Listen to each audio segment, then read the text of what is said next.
Taiwan. This island is rightfully considered the most densely populated in the world. Here, on an area of just over 36,000 square kilometers, more than 23 million people live. 36,000 square kilometers is slightly larger than Crimea. Taiwan itself is a disputed territory. Its sovereignty is recognized by only 15 countries in the world, none of which are influential. It's all countries like Nicaragua, Paraguay, Palau, Nauru, and other places like Honduras. But there's one interesting point about all of this. The state of Taiwan occupies not only the island of Taiwan, but also several other islands in the area, including some in close proximity to China.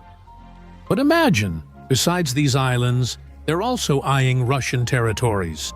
After all, essentially, Taiwan claims all of mainland China, which is almost 270 times larger than the ambitious island. And from this fact, it follows that Taiwan also claims part of Russia, namely the so-called Urianke region. To be precise, Taiwan considers itself the successor of the last Chinese dynasty, the Qing. This dynasty existed until 1912 and included vast lands known as the Qing Empire. The Qing Empire also included that very Urianke region. If it's hard for you to remember and pronounce this name, you can call it more simply, Tuva. This republic was once called the Urianke region, and Russians have long referred to the Tuvans as Urianke. In 1911, a revolution took place in the Qing Empire, and the country began to fall apart. The Tuvans also decided to separate and started asking to join the Russian Empire. Of course, the Qing Empire wasn't letting anyone leave, but who was going to ask them then? The Urianke region was accepted into Russia, and in 1914, the settlement of Belotsarsk was founded there, becoming the capital. Not all Russians know that Tuva didn't appear on the map of the Union of Soviet Socialist Republics right away. It wasn't part of the Soviet Union until 1944. Imagine, the Tuvan Socialist Republic only joined it during the war. Before that, Tuva was an independent country with its own language, passports, money like this, and other attributes of a full-fledged state. Today, this settlement is known to us as the city of Kyzyl. By the way, it's the homeland of Defense Minister Shoigu. Tuva joined Russia, but the Qing Empire did not recognize it, even though it soon collapsed. Well, and Taiwan, as the successor of the Qing dynasty, still considers Tuva its territory. Moreover, this is written in Taiwan's constitution. But of course, this is just a formality far from reality. There are no serious claims being made. Recently, Chinese ambassador to France, Liu Shai, told a journalist that Beijing is prepared to reclaim Taiwan by military force if needed. In addition, he emphasized that Taiwan has always been part of China's territory, and Beijing will not tolerate the island's independence. And the whole world was once again alarmed, as if nothing like this had ever happened before. And here we go again, a new war. In fact, there's nothing new in this statement. It's far from the first, and won't be the last. And actually, these countries have been on the brink of war for a very long time.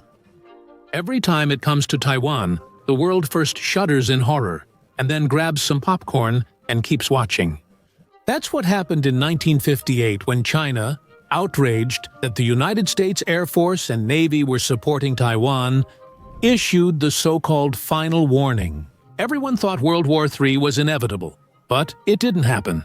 7 years later, there were already hundreds of such messages. The Russian Dictionary of Idioms even added the expression, the last Chinese warning.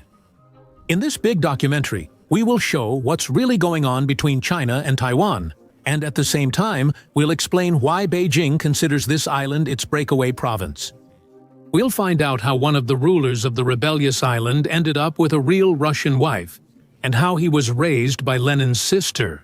We'll delve further into historical chronicles and examine the only pirate king whose dynasty ruled Taiwan for 22 years.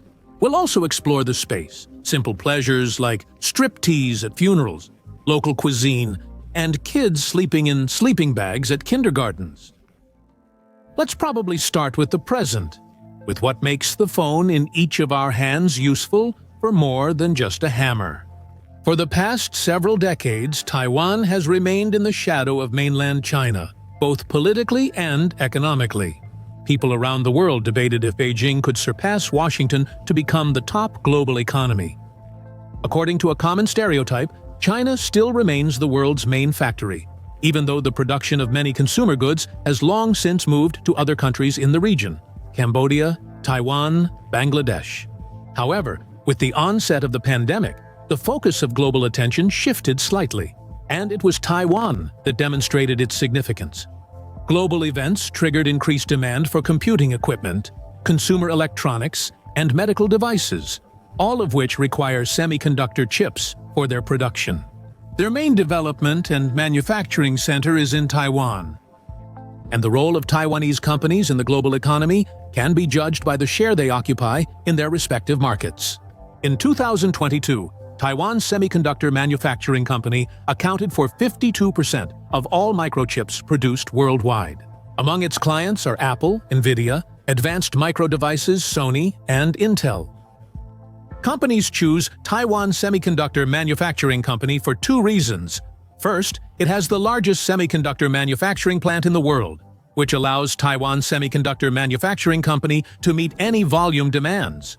Second, Taiwan Semiconductor Manufacturing Company is constantly ahead of its competitors. It is the first company in the world to launch the production of processors using 5 and 7 nanometer process technology.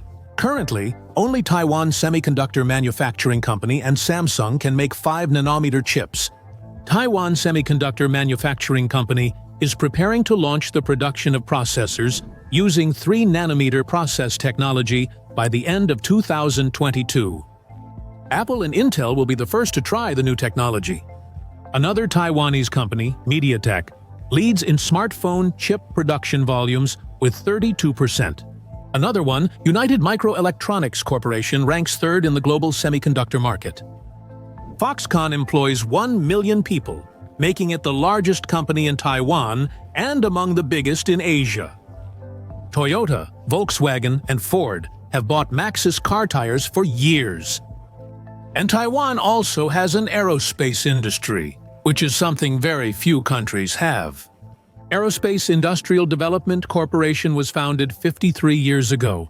In 1969, it's a state-owned company that manufactures fighter jets. And Taiwan's National Space Organization was established 30 years ago in 1991. It is engaged in space exploration, the development of satellite communications, and research in aerospace engineering. Throughout its history, this organization has launched 6 Formosat satellites. Among them were satellites for communications, global positioning system research, Earth's ionosphere studies, and weather forecasting. And as the cherry on top, not so long ago, Taiwan joined the so-called quantum race. The team included 72 scientists and 24 enterprises. Among them are specialists from Taiwan's largest semiconductor companies, Taiwan Semiconductor Manufacturing Company and Foxconn, who will be conducting research on quantum elements, computers, and communication systems. Taiwan's Ministry of Economic Affairs will spend over $11 million in the next 4 years to develop quantum computers. The Ministry of Science and Technology has also promised to provide another $8 million over 5 years. According to the Taiwanese newspaper DigiTimes, Taiwan Semiconductor Manufacturing Company, the world's largest Taiwanese chip manufacturer, began poaching talented quantum computing researchers even before 2020, offering them salaries 3 times higher than their original pay. The Taipei-based National Academy Academia Sinica has already managed to build superconducting qubits, the basic unit of quantum information, and possesses the technologies for generating and reading qubits, as well as for controlling their state.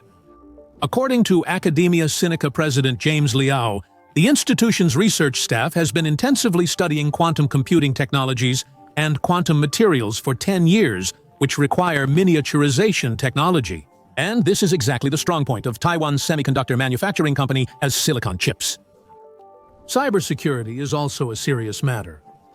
According to the 2022 Digital Society Project report prepared by the Swedish Institute, Taiwan has become the largest target of foreign disinformation in the world over the past 9 years. Taiwanese politicians and researchers say that most of these attacks come from China. Of course, they intensified during the high-profile visit of Pelosi to the small island in August, both in the form of hacking attempts and in the form of disinformation, which was spread through popular social media platforms such as Facebook, YouTube, and Taiwan's equivalent of WhatsApp, the Line Messenger. According to Taiwanese parliament member Wang Ting-yu, data from Taiwan's intelligence shows that about 20 million cyber attacks are carried out on the island every day. And although Taiwan does not engage in counterattacks, it defends itself. Taiwan is an information technology island. We are well versed in high technology, he explained. We have been under this kind of attack for a certain period of time, so our ability to withstand this kind of activity, we are quite good at it. If you sum up all these facts, what do you get? Thanks to the development of its high-tech industry, Taiwan is among the top 20 countries by gross domestic product. It surpasses the Netherlands, the United Arab Emirates, Switzerland, and Israel. Over the past 30 years, Taiwan's gross domestic product has grown by about 8% per year. In spring 2021, the pandemic crisis was made worse by a severe island drought, leaving factories without stable water.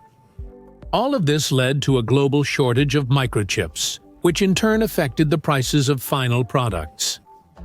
Last year, the global microchip market grew by 26% in value, reaching $556 billion. Due to the widespread chip shortage, many industries were affected, from electronics and household appliances to automobile manufacturing. Major car manufacturers had to stop production because of a component shortage. The logistics crisis, which arose due to the disruption of usual supply chains, created additional difficulties. Here's another telling example. After February 24, 2022, Taiwan refused to supply Moscow and Minsk with microchips with a clock speed of more than 25 memoirs, which made cooperation on joint projects impossible. Taiwanese factories produced chips for the Elbrus and Baikal microprocessors, developed by Moscow Center of Scalable Processor Architecture Technologies and Baikal Electronics, respectively. Moscow Center of Scalable Processor Architecture Technologies is considering the option of moving production to Russia, but experts are sure that it will be difficult to implement in the near future. The global escalation around Taiwan threatens even greater difficulties on a worldwide scale. Only South Korean Samsung, Japanese Toshiba, American Intel, and Chinese CMIC have production facilities outside of Taiwan. However, their capabilities are clearly insufficient to replace semiconductor giants, Taiwan Semiconductor Manufacturing Company, and MediaTek. A China-Taiwan conflict could cause another global industry shortage, especially for China's CMIC. Supplying products to ideological enemies in the West is unlikely to be permitted. And now add to this the fact that some of the capacities of Taiwanese companies are, so to speak, located in the enemy's country, in mainland China, where cheaper labor, raw materials, and necessary resources are closer. One of these resources is neon gas, which is used in the process of ultraviolet photolithography in the production of integrated circuits. Its largest suppliers are China, Russia, and Ukraine. The latter completely stopped neon production as of February 24, 2022. Within the next few days, prices in China increased almost ninefold. In the event of full-scale hostilities between China and Taiwan, the same problem will arise. Chinese manufacturers will surely refuse or be forced to refuse to supply those Taiwanese companies that are located on the mainland. So far, Beijing's sanctions against Taiwan are not serious. They do not have a strong impact on the Taiwanese economy. The food industry, like agriculture, has long ceased to play a key role in it. And even a temporary ban on the supply of sand used in chip production to the island is not that serious. Taiwan has already managed to redirect its purchases, mainly thanks to Australia. There were also reports that the Chinese authorities banned any mention of Taiwan and the Republic of China in any shipping documents, including those accompanying microchip shipments from the island to the mainland, where Apple's production is located. Such a practice could lead to shipments being sent back to Taiwan.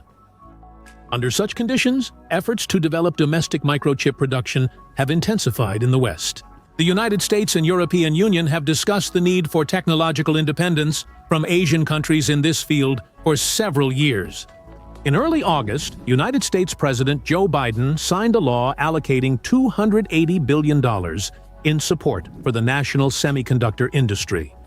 The document provides for the creation of new technology centers in the country and has already sparked sharp criticism. In Beijing, Wang Wenbin, spokesperson for the People's Republic of China Ministry of Foreign Affairs, warned of risks to global supply chains. With these words, some provisions of this law restrict the normal investment and trade economic activities of relevant enterprises in China, as well as normal scientific and technological cooperation between the People's Republic of China and the United States. However, China has leverage not only over Taiwan, which refuses to join it peacefully, but also over the entire global economy.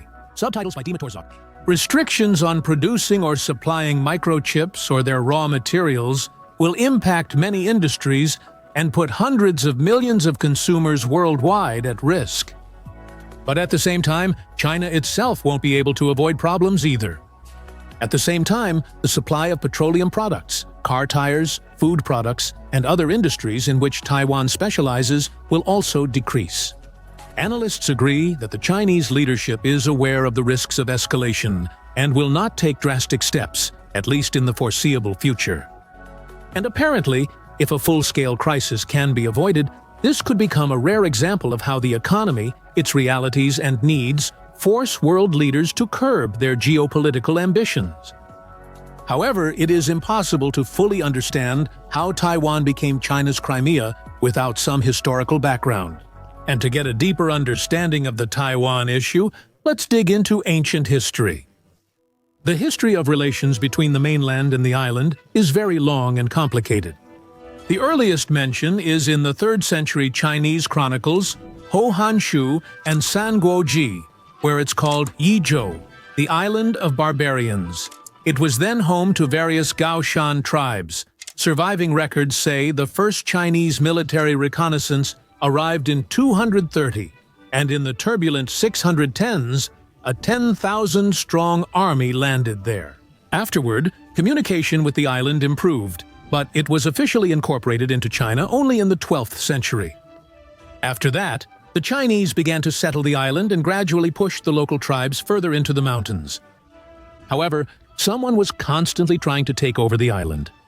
From the 16th century, pirates and Japanese feudal lords raided the island, attempting to seize various cities. But the local armed forces successfully resisted all uninvited guests. However, that was only for a while. In 1550, a few Portuguese ships once sailed past Taiwan. They immediately took note of the island and named it Formosa, which means beautiful. They didn't care what local residents or the Chinese administration thought. According to Universal Geography, with illustrations and maps, this is how Formosa's inhabitants appeared. Here are Formosa Island natives shown in an engraving as headhunters and cannibals. In 1622, the island was seized by the cunning Dutch from the East India Company. And 4 years later, the envious Spaniards landed there. A struggle for territory began. The Europeans divided the island for almost 20 years until the Netherlands won in 1642. But 20 years later, the balance of power shifted again. By 1662, after nearly 400 years in power, the Ming dynasty had collapsed and was being ousted by the Manchu army of the Qing dynasty. At this point in Taiwan's history, the pirate king Zheng Chenggong, known to Europeans as Koxinga, emerged. He became so powerful that he reclaimed from the Netherlands, the era's strongest nation, the very island where he started his dynasty. It ruled for over 20 years in the 17th century. These years marked the start of active Chinese colonization of Taiwan. Koxinga, who enabled the Chinese to settle the Austronesian island, homeland of the Polynesians, Filipinos, and Madagascar's people, is honored as a national hero in both China and Taiwan. Here are his monuments in China. In Taiwan, he symbolizes the fight for independence, with monuments there as well. Numerous temples and monuments have been built across the island. For example, like these, and these. Actually, it's a very interesting story about how a pirate managed to become a king, and it's definitely worth taking a closer look at. In the 17th century, wealthy Chinese merchant Zhen Jilun sailed the East China Sea. Since youth, he traded silk and porcelain, shipping goods from China to Japan and European East India. The merchant was wealthy and successful. In 1624, he married a Japanese wife, the daughter of a samurai, and had a son named Zhen Chengun. Under the command of this merchant were not only trading ships, but also powerful warships numbering in the hundreds. When the merchant's son turned 7 years old, his father took him from his mother in Japan and sent him to China, where the boy received the best Chinese education. He grew to love poetry and studying Confucianism. However, in 1644, the Manchus attacked China and overthrew the Chinese Ming dynasty, as well as the neighboring Tibetan, Turkic, and Mongolian kingdoms to create the vast Qing Empire, which lasted until 1912. When the Manchus invaded southern China, Zhen Chenggong, nicknamed Koxinga, lost both of his parents. His father supported the Manchus, and his mother, who came to China to visit him, was killed by Qing soldiers. Koxinga's hatred for the Manchus was personal. He did not forgive his mother's killers, nor did he forgive his father, who received a reward from the Manchu emperor. Koxinga. He inherited the Zheng fleet, operating in the Taiwan Strait and the South and East China Seas. His powerful warships began engaging in piracy along the southern coast of China from the very beginning. Gradually, about 30,000 soldiers and several hundred ships joined Koxing. The Manchus could not compete with such a huge fleet. At first, they asked the Chinese merchant to persuade his son to come to his senses and surrender, but the son's continued defiance eventually led to the execution of his father. Then the Manchus imposed a complete blockade of all southern ports to break the economic backbone of Koxing's naval pirate rebellion. In response, the young man tried to attack Nankin, but after failing, he was forced to leave China in search of a suitable refuge for his pirate fleet, and he chose Taiwan. In 1661, he began his invasion. At that time, Taiwan was under the control of the Dutch East India Company. Therefore, by the time of the invasion, the island was an important trading post and a link between the markets of southern China, Japan, and coastal Southeast Asia. Koxinga's troops landed near the Dutch Fort Zeelandia in present-day Tainan. After a brutal 9-month siege, the Dutch governor of Formosa lost nearly 2,000 men and several ships, and then he was forced to sign an act of surrender and hand over the island to the pirate Koxinga, putting an end to decades of Dutch colonial rule over the island. After expelling the Dutchmen in 1661, the noble pirate Koxinga declared himself the ruler of the Kingdom of Tungning in Taiwan. Although nominally, Koxinga was the independent ruler of Taiwan, he acknowledged the last Ming Emperor Yongle and was granted the legitimate title of prince in return. In the west, the Kingdom of Tungning, known as the Kingdom of Formosa, was the first internationally recognized kingdom in Taiwan. In 1672, when Koxinga's successor, Sun Zhengjing, signed a treaty with the English East India Company, they recognized him, as well as his father, as legitimate and sovereign, and addressed him as the King of Formosa. Koxinga's kingdom, which, despite its small size, was highly militarized and centralized, spent a huge amount of resources to defend the island from Manchu and Chinese invasions from the mainland. After Koxinga's death, a real rivalry for power broke out between his sons. For instance, Koxinga's eldest son, Taiwan's third ruler, was strangled by his fourth son, who then took the throne. The kingdom itself lasted just over 20 years until 1683, and had 4 rulers, 2 of whom were Koxinga's sons. Years later, the Manchus allied with the Dutch and brought Taiwan under Qing rule in 1683. The island rejoined the empire and, over nearly 200 years, prospered by growing rice and tea for sale to the Japanese. Its population grew from tens of thousands to 2.5 million. But in 1895, after China's unsuccessful war with Japan, the island of Taiwan changed hands again and passed to the Japanese. Tokyo increased investment in the new territory, building railways, factories, plants, and defense enterprises. It was Japan that laid the industrial foundation, which Taiwan still partially uses to this day. The island was Japanese for 50 years, from 1895 to 1945, and after World War II it was returned to the Republic of China, which was in the midst of a civil war. By 1949, the civil war in China was nearing its end. Mao Zedong's forces had defeated the forces of the Republic of China. Therefore, Generalissimo Chiang Kai-shek, along with his Kuomintang Party, administration, parliament, and supporters, fled to Taiwan. The total number of refugees was around 2 million. At first, they wanted to wait it out there, regain their strength, and drive the communists out of China. But their plans were not meant to come true. So, they decided to settle on the island for good. They quickly imposed martial law, suppressed the Taiwanese separatists and local communists, and then created a powerful defense system to protect against the Chinese army. Since then, relations between China and Taiwan have been very tense and complicated. Sometimes there were direct armed clashes, shelling, and even secret operations. When Chiang Kai-shek came to power in Taiwan, he immediately established a dictatorship and ruled with great brutality. His son, Chiang Ching-kuo, continued this rhetoric, but later began to implement democratic policies, which led to the election of the first president not from the Kuomintang Party in 2000, Chen Shui-bian. In addition, the country's economy soared. But we'll talk about that in more detail a bit later. Now, let's discuss the mutual positions in relations with China. Both states do not recognize each other's independence, and both the People's Republic of China and Taiwan consider themselves the only successors of pre-war China. Additionally, only 14 United Nations member countries recognize Taiwan, the Republic of China, as independent. Chinese authorities still claim Taiwan as People's Republic of China territory, and frequently send military aircraft to the neighboring state. By the 1980s, relations between China and Taiwan began to improve, and by 1991, even more so.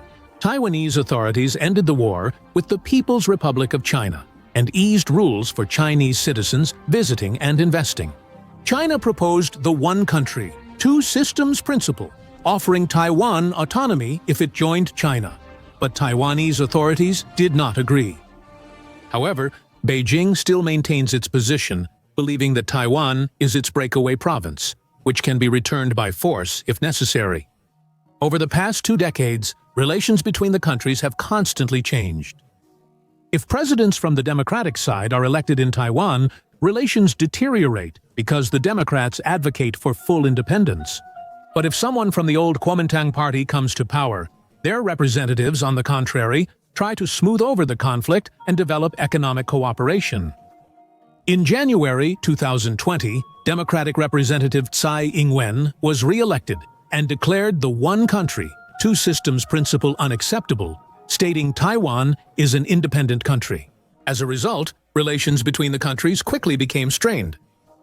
But still, what are the prospects for reunification? China approached this issue in the most radical way. In 2005, the country adopted a law on counteracting the division of the state. According to it, in the event of a threat to the peaceful reunification of the countries, the People's Republic of China government must resort to force. Moreover, even an attempt by Taiwan to declare independence is considered a threat. That is why Taiwan does not take drastic steps and does not officially separate from China, instead maintaining an intermediate position. And even though many politicians in Taiwan want this and constantly talk about it, no one is taking decisive action. Although more than 70% of Taiwan's residents are in favor of gaining full independence, China and Taiwan have very close economic ties. Subtitles. There are currently about $60 billion of Taiwanese investments in China, and 1 million Taiwanese live or work in China. Now, one of the key rhetorical questions: what does the United States have to do with this? America is Taiwan's main ally, actively supplying the country with weapons. It also encourages Taiwan in its statements about independence in every possible way. In 2020, the United States President signed a law to strengthen American support for Taiwan at the international level. After Biden came to power, the policy of supporting Taiwan continued, as did the supply of weapons. In response, the Chinese government increased military activity in the Taiwan Strait. And once again, this led to an exchange of significant warnings and an increase in tensions. Now, it seems that relations between the countries have reached their peak. Beijing constantly threatens to attack if the Americans supply weapons, and if local politicians don't change their rhetoric. In response, Taiwan is actively preparing for the upcoming war and stockpiling weapons, while local residents are signing up en masse for shooting and survival courses. Chinese analysts insist that if a hot war does break out, it will be quick. The country could occupy the island in days, and its strong economy would withstand international sanctions. What also gives China more confidence is the fact that the United States is unlikely to intervene directly in the conflict and will probably only help Taiwan with arms supplies and humanitarian aid. There is an opinion that Taiwan's economic success, as one of the four Asian tigers, is entirely due to America, which flooded the small island with investment money and other support. But of course, it's not that simple or straightforward. It's time to take a look at how it actually happened. Taiwan, like South Korea, entered the second half of the last century as one of the poorest countries in the region. The island was almost at the very bottom of the economic and social development rankings. These were the effects of colonial-era wars and ongoing reliance on outside resources. An island nation is always a tempting prize. So how did a region with few resources manage to become one of the world's powers after all those upheavals? After all, Taiwan's economy is considered one of the most productive and innovative. Let's figure it out. The modern path of Taiwan, or the Republic of China, began right after World War II, when the United States started actively investing in the Asian region. From 1950 to 1965, official financial and material aid alone reached 6.5% of the country's gross domestic product under the leadership of Chiang Kai-shek. He received support as an opponent of the Chinese Communist Party, with which the Kuomintang fought a civil war. After losing it in 1949, the Kuomintang government fled to Taiwan. These 15 years marked a period of rapid economic growth for the country. Dima Torzok, the United States invested money, supplied the necessary equipment, and provided qualified specialists. Chiang Kai-shek, in turn, established a one-party system, which he believed allowed for more effective resistance against the communist regime, and led the country toward prosperity. In Taiwan, everything that could undermine the Kuomintang's position was banned. The press was completely controlled. Any gatherings, demonstrations, and strikes were prohibited. Dissidents were tried and executed. The authorities acted harshly, since from 1949 to 1987, real martial law was imposed in the country. In the early 1950s, Chiang Kai-shek continued the agrarian reform, which took root on fertile ground. At that time, about 80% of the population was engaged in agriculture and farming. However, outdated technologies were used, which is why the efficiency of this sector of Taiwan's economy remained low. In addition, about 70% of farmers rented land, which created additional social tension, since a significant share of the harvest went to the landlords. By that time, most of the fertile hectares in the country were owned by a relatively small number of landowners. Yes, everything could have been nationalized. However, in Taiwan, they acted more wisely. Well, they didn't exactly do it themselves, after all. The algorithm was developed by the American economist Wolf Isaacovich Ladizhinsky, who had previously worked successfully in a similar field in Japan. Large landowners were offered to sell their land, part of which was then left for rent, and another part was sold to former tenants. In reality, the scheme was more complex and took more than a year to implement, but the reform still increased productivity. Owning land motivated people to work. The former landlords did not leave the region, but began to invest money in the land that now belonged to the farmers. This was facilitated by a sound tax policy that retained existing businesses and attracted new entrepreneurs. The government, in turn, actively invested in infrastructure, which allowed businesses to develop further. The country's economy slowly shifted to export-oriented, with agriculture becoming much more efficient by the 1970s. Economically, Taiwan reached the level of Japan and South Korea, which were on similar paths. At some point, timid steps toward liberalization began to be taken, but they were almost unnoticeable. Chiang Kai-shek remained true to himself until the end. Sustaining economic growth through agriculture alone is difficult, even with ongoing Western technology imports, so Taiwan advanced to the next development phase. Only 10 years had passed since the start of the changes, but the local era of industrialization had already begun. However, if we look back to the past, this cannot be considered a surprise. Since 1948, the country had been assembling radios from imported components. By the 1960s, Taiwan supplied Japan, which then exported finished products to the United States. New markets led to the emergence of more and more high-tech industries in the country. Moreover, consumer electronics began to be produced for the domestic market again, thanks to technology licensing, including from Japan. Local companies were also getting increasing direct investments from Western countries. One of the problems was that Taiwan did not produce components. The government tried to support local manufacturers by changing legislation that would encourage foreign companies to transfer more and more technology to the Taiwanese industry. By the way, there were a lot of small enterprises on the local market at that time, and they didn't hesitate to copy foreign technologies. This situation was observed not only in the 60s but also, at the very least, in the following decade. In addition, Taiwan faced the issue that the products manufactured here were of low quality. In this, the country repeated the history of Japan, which in the post-war period was considered a nation that produced cheap consumer goods for the poor. For this reason, developing countries remained the main markets for some time. But the funds received were invested by local businesses in development, to purchase new technologies and modern equipment. And already in the 1960s, Taiwan became one of the 4 Asian tigers, which demonstrated unprecedented economic development. South Korea, Singapore, and Hong Kong were also part of this group of 4. Initially, major foreign corporations were reluctant to invest heavily in manufacturing facilities in Taiwan. The reason was as follows. No one was sure that the investments, which were quite significant, would pay off, because modern equipment and the presence of technology do not guarantee high quality.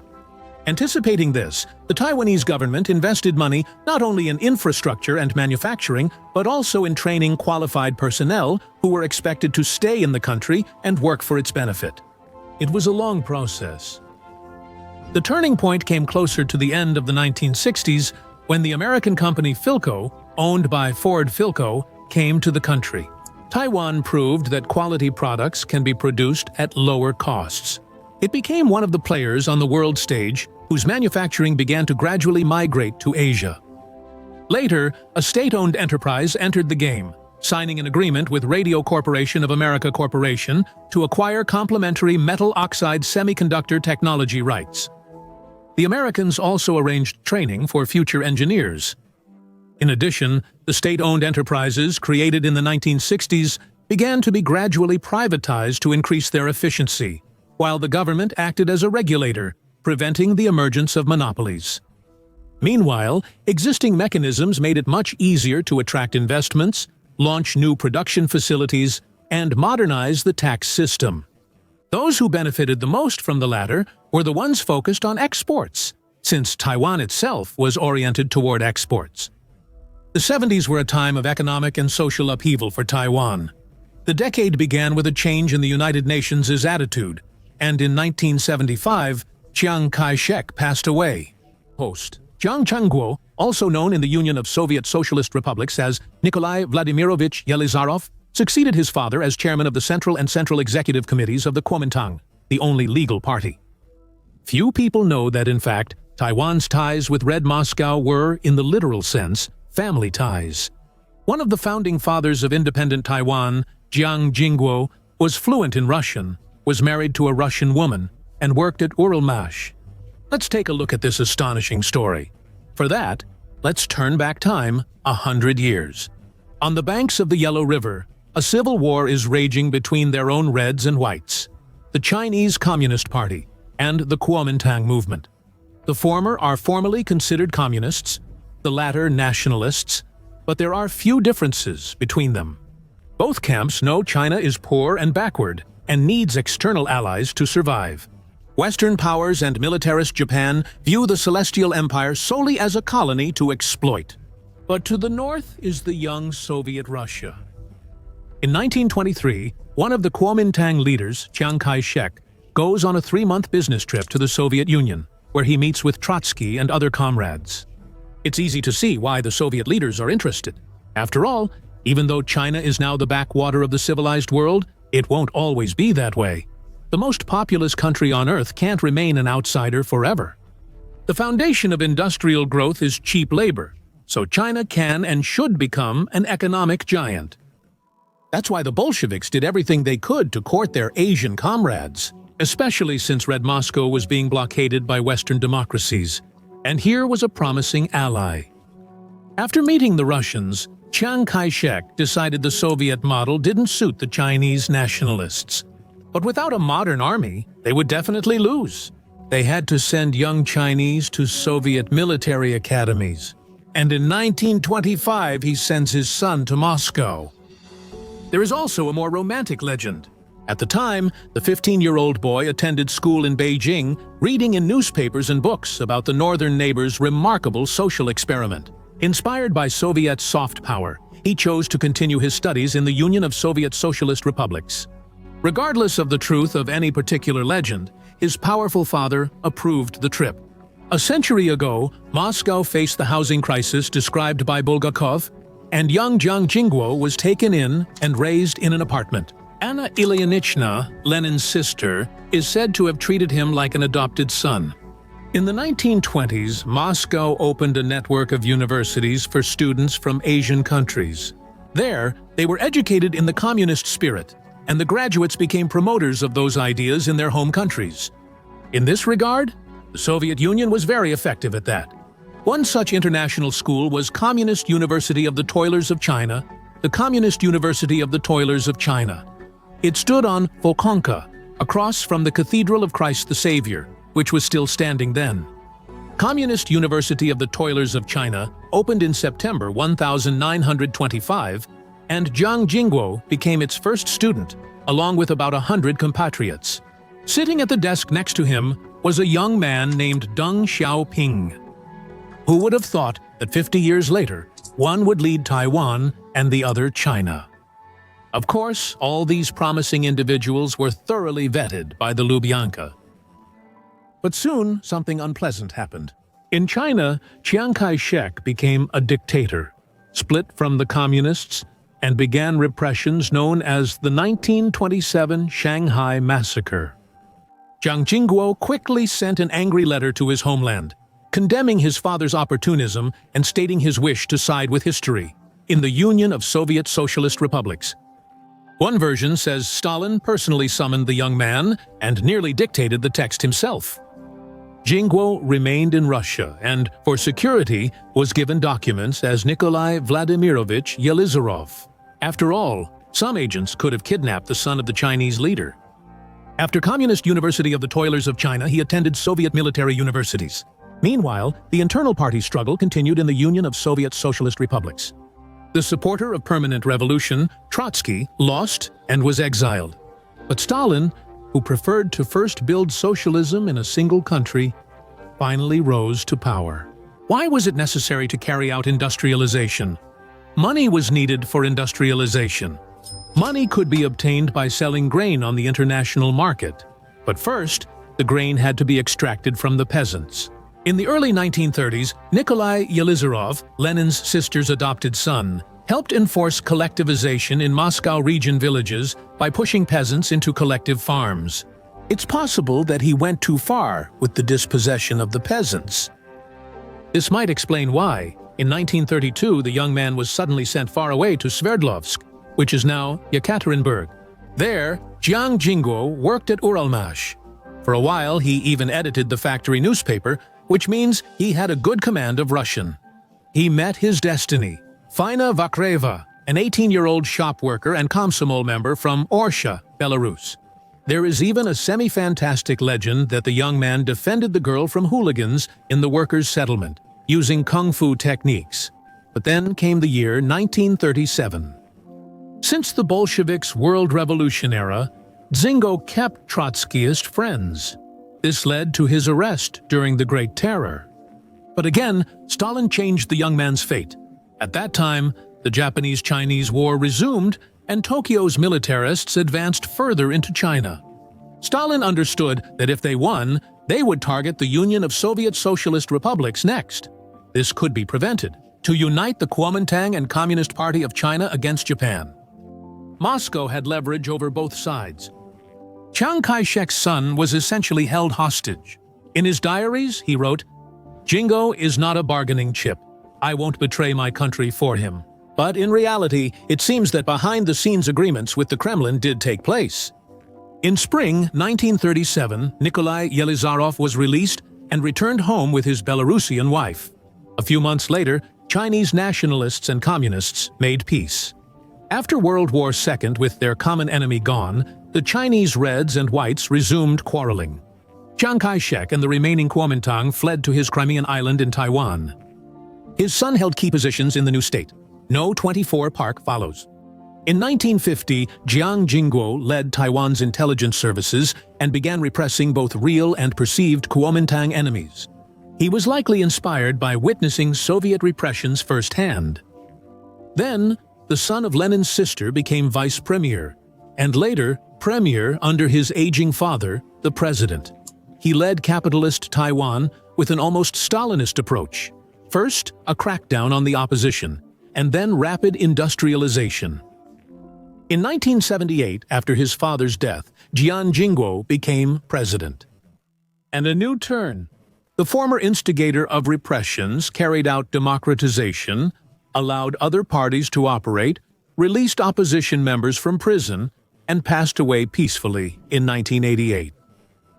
What about Belarusian wife Faina Vakreva? Was she only the first lady? She was clearly uneasy and spoke Chinese with a strong accent, despite being named Jian Fangliang. She generally avoided politics and even declined to have servants in the presidential apartments. She outlived her husband by 16 years, saw the arrival of the 21st century, and was buried with state honors in Taiwan. She and her husband are still respected on the island because during their time the unrecognized republic began to prosper. After the death of Jiang Jingguo, the position of General Secretary was taken by Li Denghui, who initiated an even more active transition to a democratic society. The process was not always smooth, with conflicts and confrontations. Liberalization impacted both the socio-political sphere and the economy, making it much easier to attract capital. Changes also affected imports and other areas. In 1987, with the participation of the government, the company Taiwan Semicontract was founded. Taiwan Semiconductor Manufacturing Company was, for a time, the first company in the world focused solely on semiconductor manufacturing. In 1989, it received major investments and opened a new production facility. Foxconn, founded back in 1974, built its first factory in China in 1988. That same year, Quanta Computer was established. 1989 was the year ASUS was founded. In 1990, Quanta Computer, founded in 1984, went public, and the family business Multitech became Acer in 1987. Of course, that's far from all. What's important is that in the 1980s, Taiwan, while developing its own economy at an incredible pace, managed not to create any external debt. A similar situation was the case for Singapore and Hong Kong. The budget was effectively controlled on the island, a competent monetary policy was implemented, and the increase in prosperity led to further changes in the political system, to such an extent that at a certain point, the Kuomintang Party itself became the opposition. Even the 1997 crisis did not have much impact on the economies of the four Asian tigers. and the Taiwanese and Singaporean economies suffered the least. It is believed that this became possible, among other things, due to well-organized internal processes and a willingness to continue doing business no matter what. A new force also began to push the tigers aside. China and other Asian countries grew stronger and more active in the game.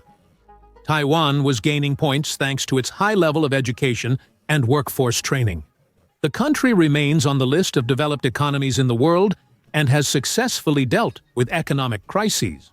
First, the Asian region suffered during the dot-com bubbles and then in 2008 from the economic crisis. Well, now let's move to the present day. And not from the point of view of geopolitics, but from the perspective of an ordinary person. Some things may seem like little details, but they are what make up the uniqueness of each country. For example, this is how Taiwanese people take out their trash for the garbage truck. And to let people know when it's coming, the garbage truck plays this kind of music.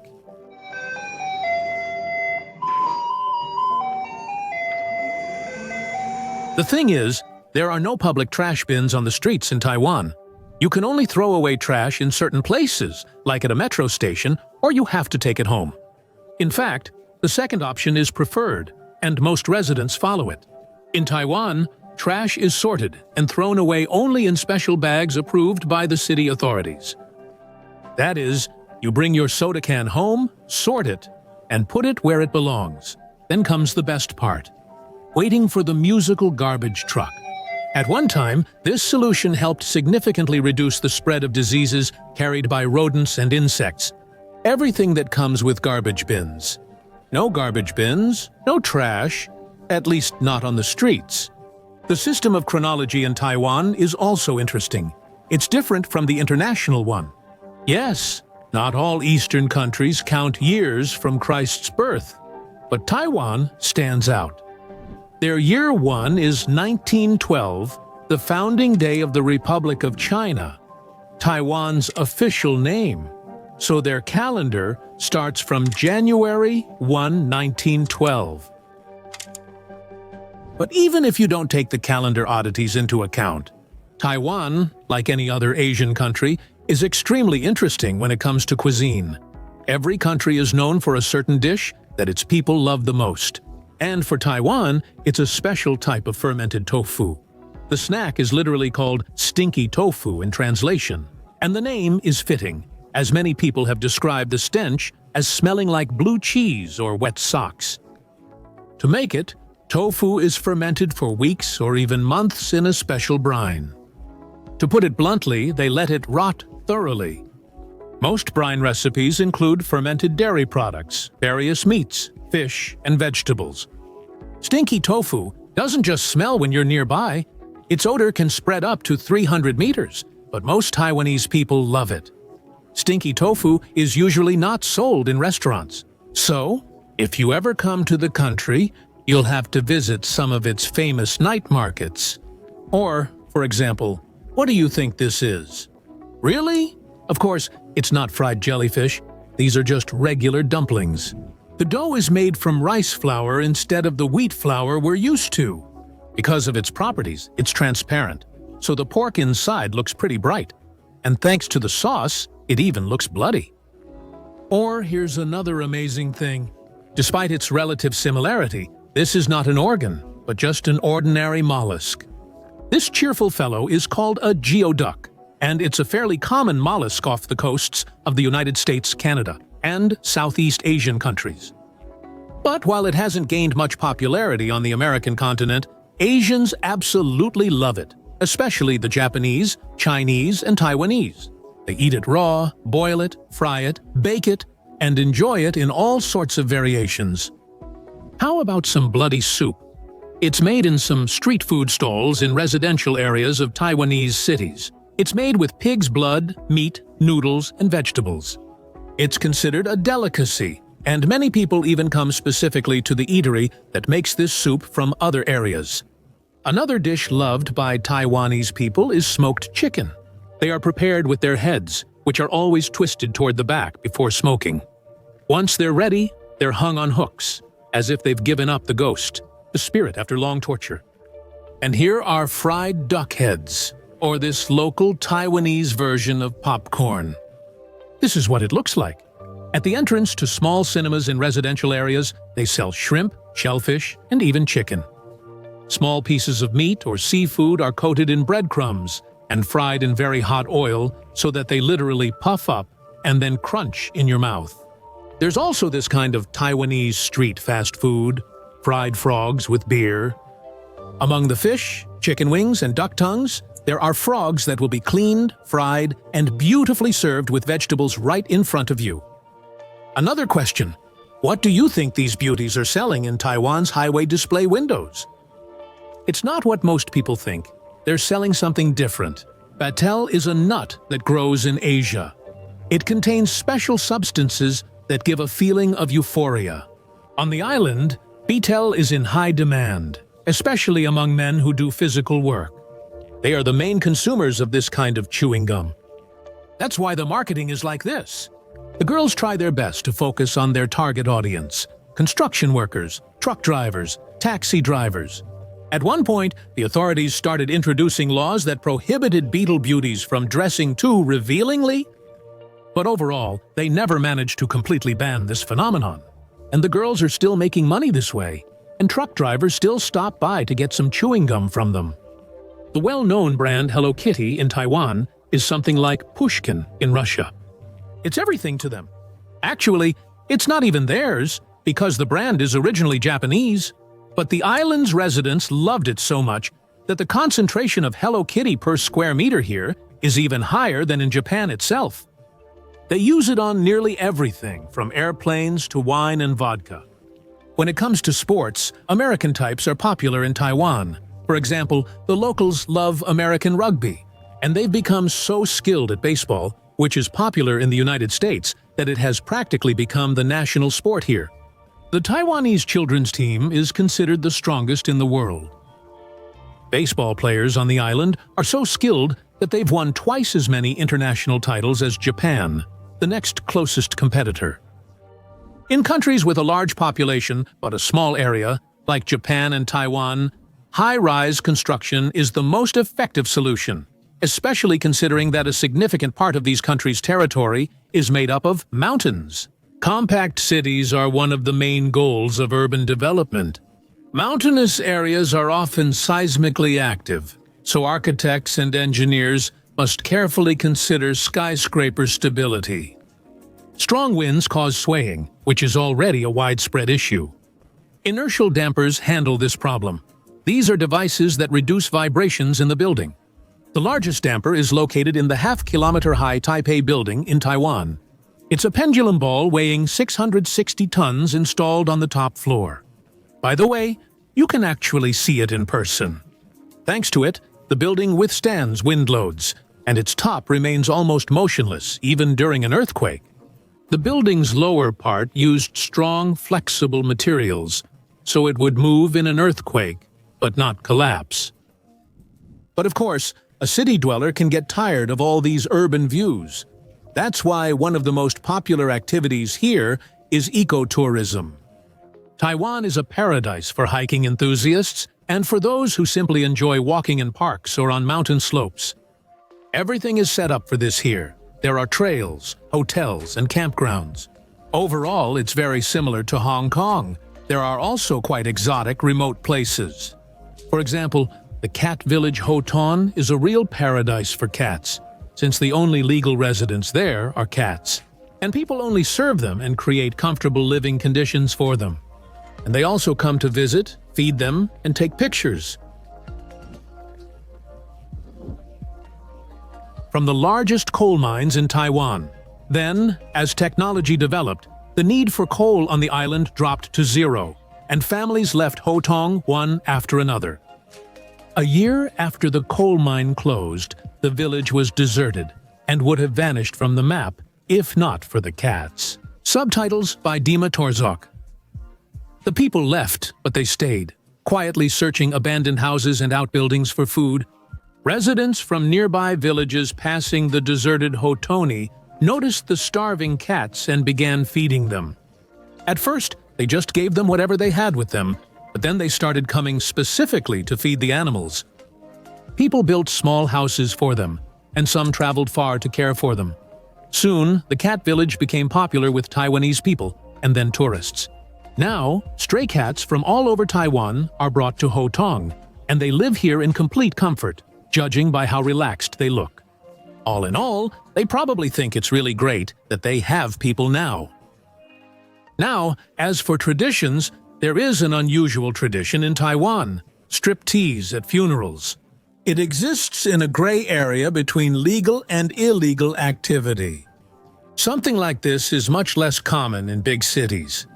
The purpose of erotic dance is not only to gather a crowd, but also to comfort the grieving and lift their spirits. What happens at a funeral depends on the specific group of people. Usually, the performances include special vehicles with poles attached to their roofs, where strippers dance, music, fireworks, and neon-lit stages. This pleasure isn't cheap, so of course not everyone can afford erotic dancers. For example, a year ago at the funeral of a Taiwanese politician, drummers, an orchestra, and 50 half-naked girls performing a fiery dance on car roofs were invited. In response to public criticism, the family of the deceased said they simply wanted to honor the memory of their loved one, who enjoyed having a good time. There are also some interesting aspects to wedding traditions. Taiwanese weddings are somewhat similar to ours. Brides in the same white dresses, guests, a restaurant, and wedding photos. Some traditions may seem unusual to visitors. For example, in Taiwan, the bride goes straight to the altar with a stash hidden under her skirt.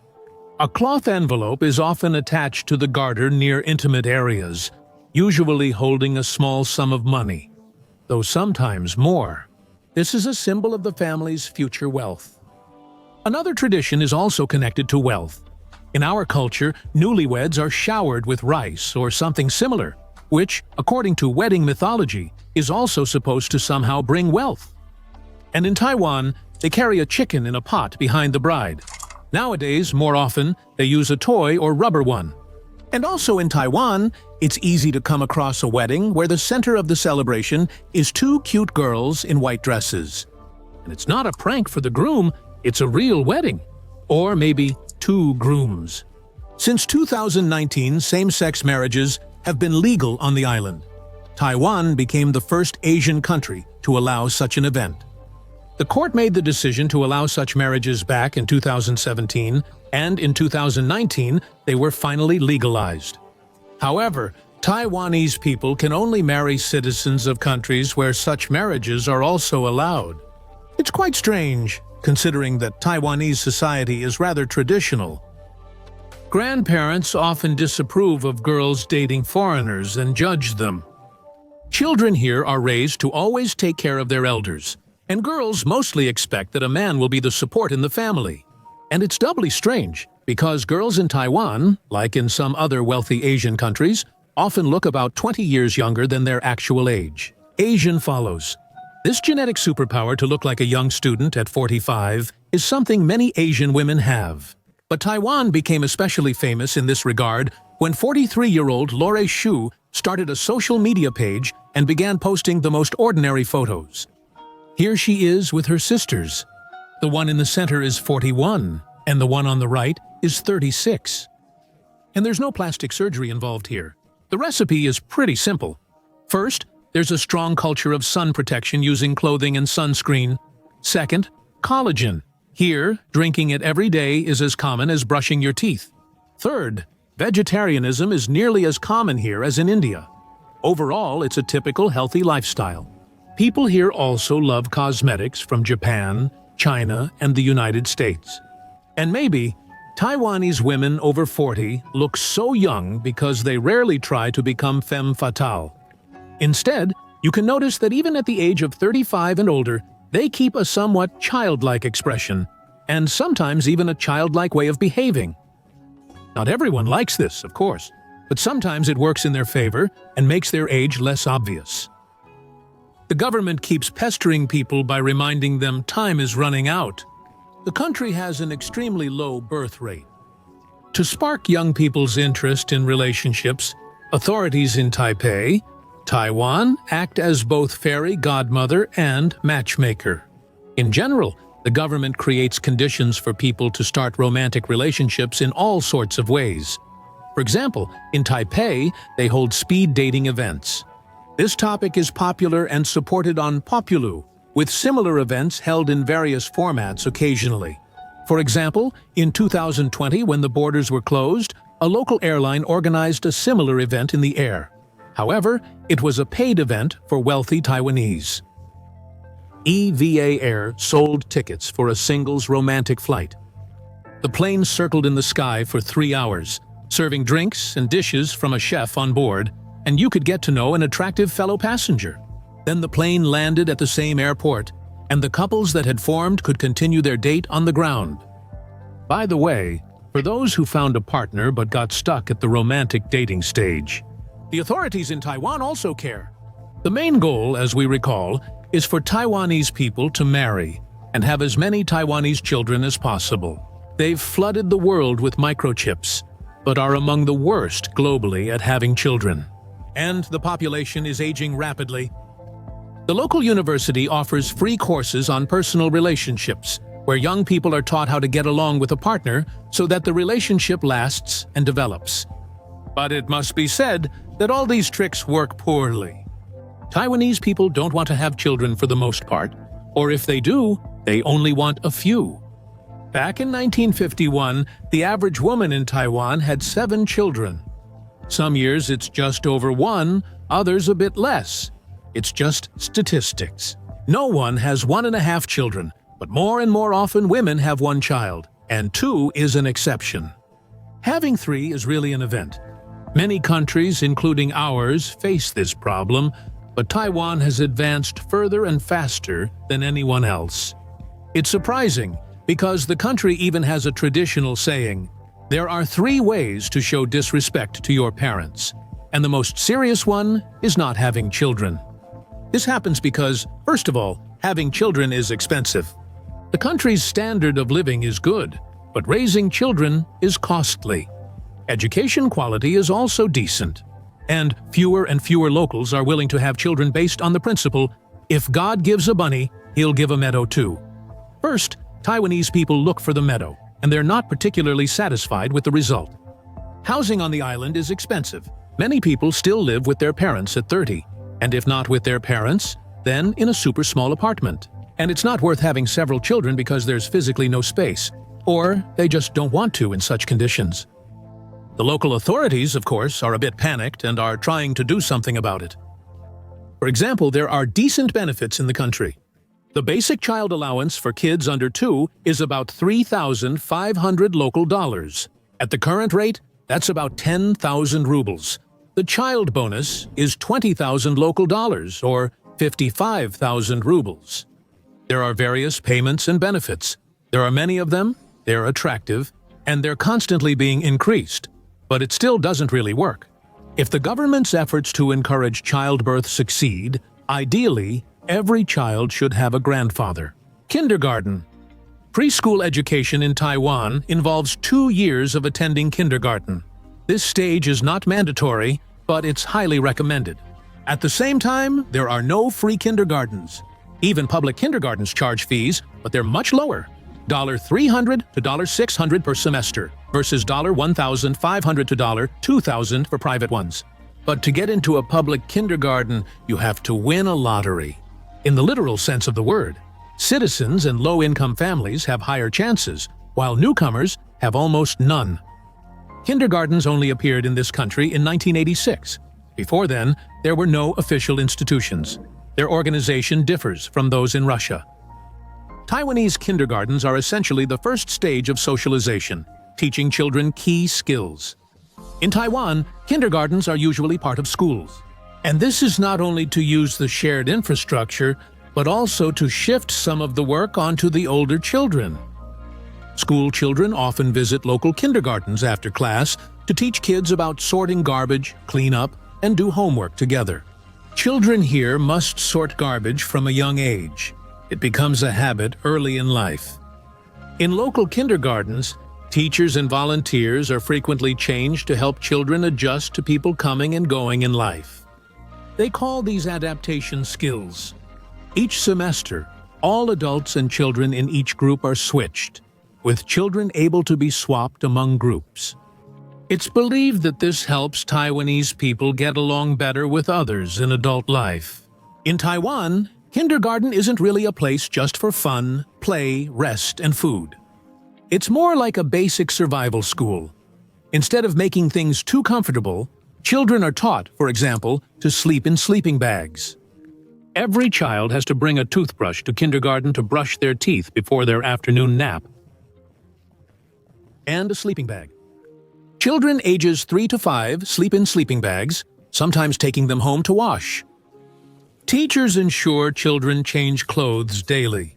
If a child wears the same clothes 2 days in a row, they'll be asked if everything is okay and if they slept at home.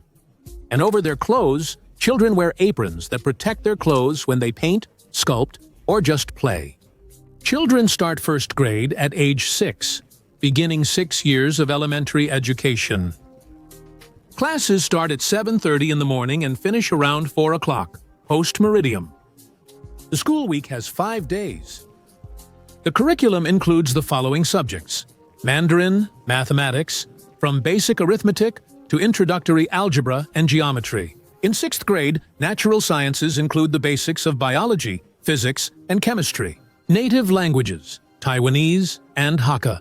Drawing, music, and starting from 3rd grade, English.